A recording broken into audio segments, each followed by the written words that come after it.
What does this mean for Villa? It's been a really poor few days. You know, Sheffield United was a bad one for them. Late Zaniolo equaliser off the bench. There was a couple of horrendous decisions that didn't go their way in terms of the officiating, but they didn't kill Sheffield United off. I think, I might be wrong, but I think he'll be stripping them down, Unai Emery, in the dressing room, because they were so sloppy. And look, they didn't handle the pressure.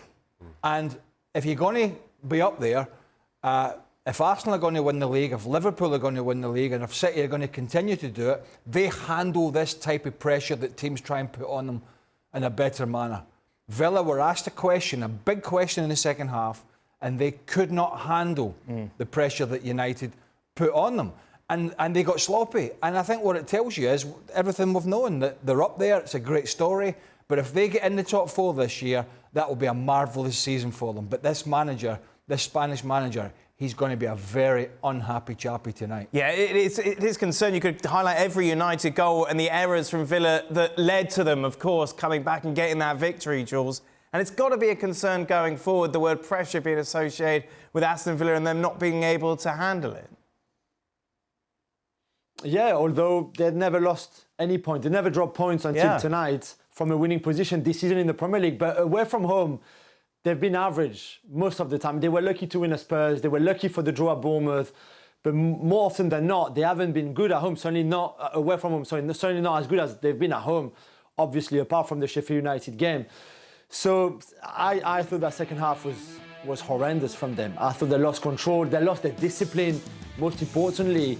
And the high line and the offside trap, of course, we've talked about it. We've praised them a lot for him. The first half he worked, although there was a couple of times where they were just about lucky.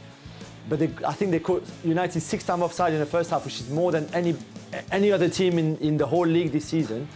But the second half you saw, and okay, there's no Camara, there's no Pau Torres. And for all the love I've got for Longley just because he's French, it's not the same as Pau Torres.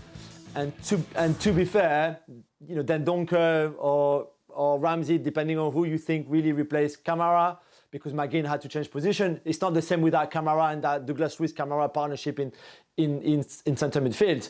But still, I thought the second half was really poor and really disappointing. And for a team, like we said, who wants to play for the league, really, sorry, Frank, just to finish, this is not good enough, simply. Frank? Well, I think there is one player who's going to be very upset about himself and his performance is Longley. I mean, everybody saw the second half when he tried to take the player on and conceded a corner, and that corner gave the second goal, the third goal, sorry. But on the, I think I was on the second goal or the first goal, I try to remember, when he tries to tackle and get the ball in corner, he misses the ball.